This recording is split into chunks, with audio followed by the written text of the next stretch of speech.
عمران خان نن استعفا ورکړه، آیا دا مهنګایي به دوی ختمه کړي او آیا دوی به مطلب دا چې موږ ته نیرونه د شودو یا د شاتو وبهیي؟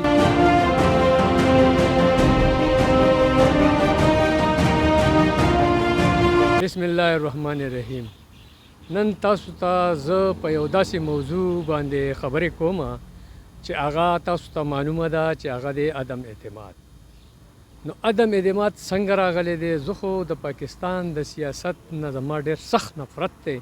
ولې چې کله بوټو صاحب جمدی و او هغه وزیر اعظم و، نو هغه ته دې مسلم لیگ ووی چې ته د موتیلال نه پیدا یې او ته حرامي او ته دا یې او ته هغه یې. دې مسلم لیگ به ورته وی. او مخکې ورځو کې شپږ میاشتې مخکې بلاول په خپله نواز شریف ته ویلي و چې یاره ته دا ضیاءالحق ناجایز الوا دی. او بله ورځ چې پیپل پارټۍ والا بلاول لانګ مارچ کو په اسلام آباد کې، نو د اسپندیار ولی زوی ملولي صاحب ورته ویلي دي په ټي وي باندې ما کته چې د پیپل پارټۍ قافله له لاره ورکوي، ګینې موږ به په فیض آباد پنډۍ کې در نه ورکو. او هغه بېنظیره چې کومه وزیر اعظم وه، نو دوی به د بلور په سلیما کې چې کوم دی نو د هغې نظابه نازې به ویډیوګان به یې چلول. نو زه خو نه پوهېږم نن دا څنګه یو ځای شوي دي. زه خو نه پوهېږم نن چې پاکستان په صحیح ډګر باندې روان دی، آزاده پالیسي اختیار کړې ده. د یوکرین باندې چې روس یلغار وکړو د هغې مذمت ونه کړو، امریکې هم ورته ووي، یورپي یونین ورته، نیټو هم ورته ووي، او دی چې زه عمران خان ورته ووي چې زه آزاد سړی یم، زه ستاسو غلام نه یم. نن چې کوم په یوکرین باندې حمله شوې ده، نو د هغې ټولو تاسو ته پته ده چې د روس د سرمایه‌دارانو پیسې په برطانیه کې پرتې دي، په کاناډا کې پرتې دي، په امریکا کې پرتې دي، او هغه پیسې هغوی ضبط کړې. دغسې نن نواز شریف ته هم وایي، اصف زرداري ته هم وایي، بلاول ته هم وایي، او نورو ته هم وایي چې تاسو دا سړی لرې کړئ، ګینې ستاسو دا پیسې هم ضبط کېږي. ولې چې د روس مذمت ولې ونه کړو، روس په یوکرین باندې حمله ولې وکړه ده؟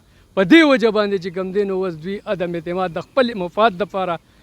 نور زه دا وایم چې عمران خان نن استعفا ورکړله، آیا دا مهنګایي به دوی ختمه کړي او آیا دوی به مطلب دا چې موږ ته نیرونه د شودو یا د شاتو وبهیي؟ نو رونو زه تاسو ته دا سوال کوم چې نن پاکستان ډېر ښه طرف ته روان دی د عمران خان په قیادت باندې. په 75 سال کې داسې لیډر موږ ته نه دی راغلی لکه اوس چې موږ له څنګه عمران خان راغلی دی. نو آیا تاسو د الله د رضا دپاره د مټې مضبوطي کې او د دې خلکو د دې سیاستدانانو دا 30 کاله چې پاکستان موږ ته پته ده تباه و برباد کو، نو د الله د رضا دپاره او د نبی علیه السلام په خاطر باندې د دې عمران خان مټې مضبوطې کې، دا به پاکستان ډېر لرې ورسوي.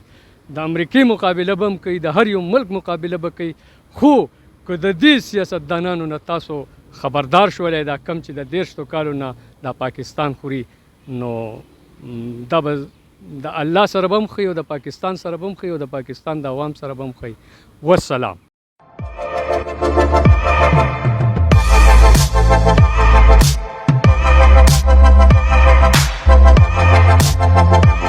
What's your dream, friends?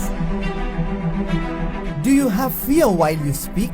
Or do you lack confidence when you're speaking? Or that is something is obstructing you to speak? Yes, friends, we help you to speak English naturally.